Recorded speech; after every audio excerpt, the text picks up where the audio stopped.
দ্বিতীয় চ্যাপ্টারটার নাম হলো সাংখ্যযোগ। সেখানে প্রথমেই ভগবান অর্জুনকে কিছু মৃদু তিরস্কার করেছেন। যাকে আমরা ভালোবাসি, তার কল্যাণের জন্য তার দুর্বলতা দেখলে আমরা তাকে অবশ্যই তিরস্কার করি। প্রেমের তিরস্কার, স্নেহের তিরস্কার। গুরু যেমন তার শিষ্যকে করেন, বড় ভাই তার ছোট ভাইকে করেন, মাতা পিতা তার সন্তানকে করেন, ভালোবাসেন এবং তার প্রগতির কথা ভাবেন বলেই তাকে তার মানসিক দুর্বলতা খণ্ডন করার জন্য তাকে তিরস্কার করেন, তারে সাহস যোগান। তুমি পারবে, তুমি করতে, তোমার করা উচিত, তুমি কেন পারবে না, কেন ভয় পাচ্ছ, কেন এত দুর্বলতা তোমার। এইভাবে মৃদু তিরস্কার করেছেন।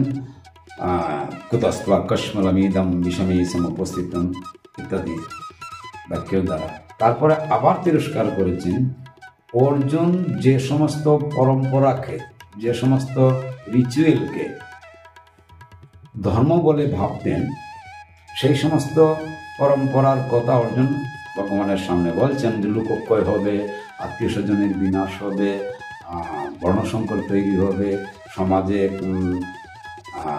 লুপ্তপিণ্ড উদ্যোগ ক্রিয়া, শ্রাদ্ধ শান্তি হবে না, মানুষ নরকে চলে যাবে।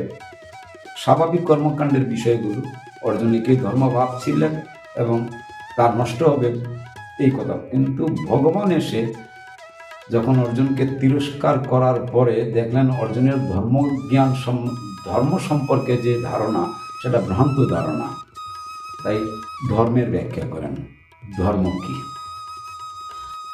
ধর্ম আজকের যুগে ধর্ম একটি এমন একটি ভয়ঙ্কর শব্দে পরিণত হয়েছে। ধর্ম শব্দটি তার মৌলিক ভাবার্থ থেকে অনেক দূরে সরে গেছে।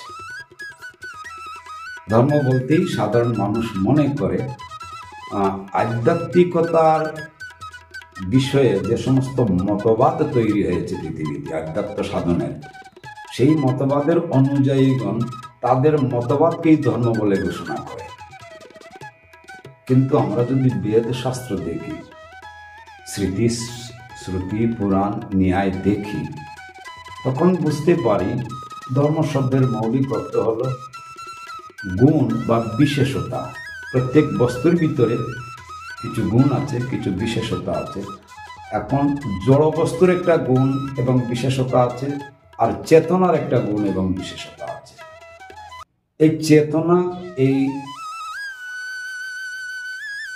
অব্যক্ত চেতনা, অনন্ত ব্যক্ত অব্যক্ত চেতনা যখন নিজেকে ব্যক্ত করে আনন্দের উপভোগ করতে চায়, তো ক্ষুদ্র ক্ষুদ্র খণ্ড খণ্ড চেতনা রূপে প্রথমে প্রকাশ পায়।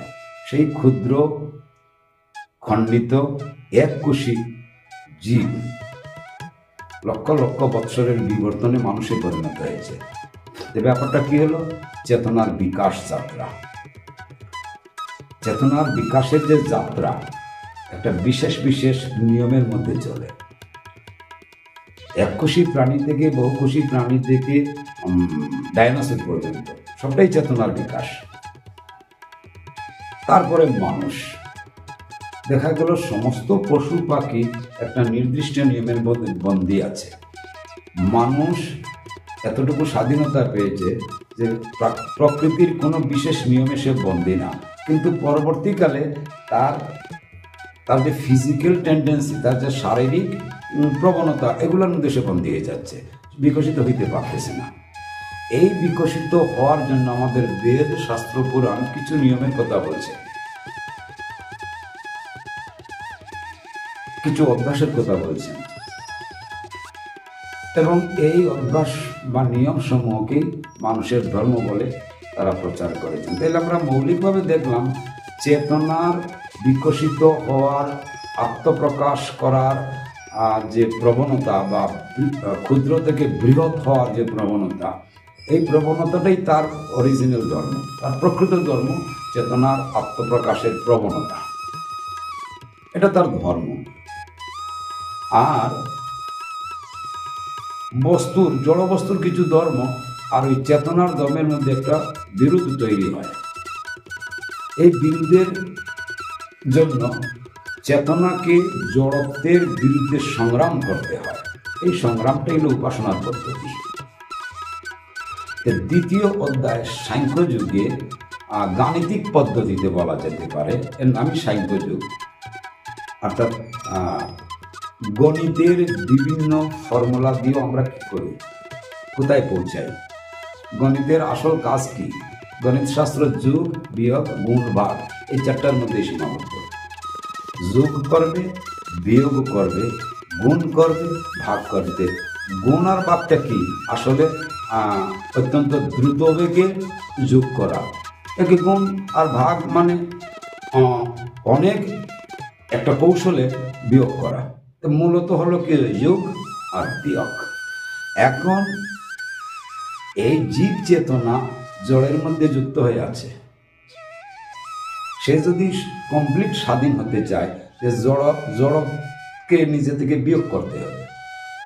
আর চেতনার যে সমস্ত বিকাশের ধর্ম আছে, নিয়ম আছে, সেগুলোকে যোগ করতে হবে। এই যোগ আর বিয়োগটাই সাংখ্যযোগ।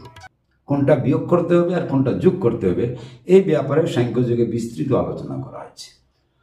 পরবর্তীকালের অধ্যায়গুলো মৌলিকভাবে সাংখ্যযোগেরই ব্যাখ্যা।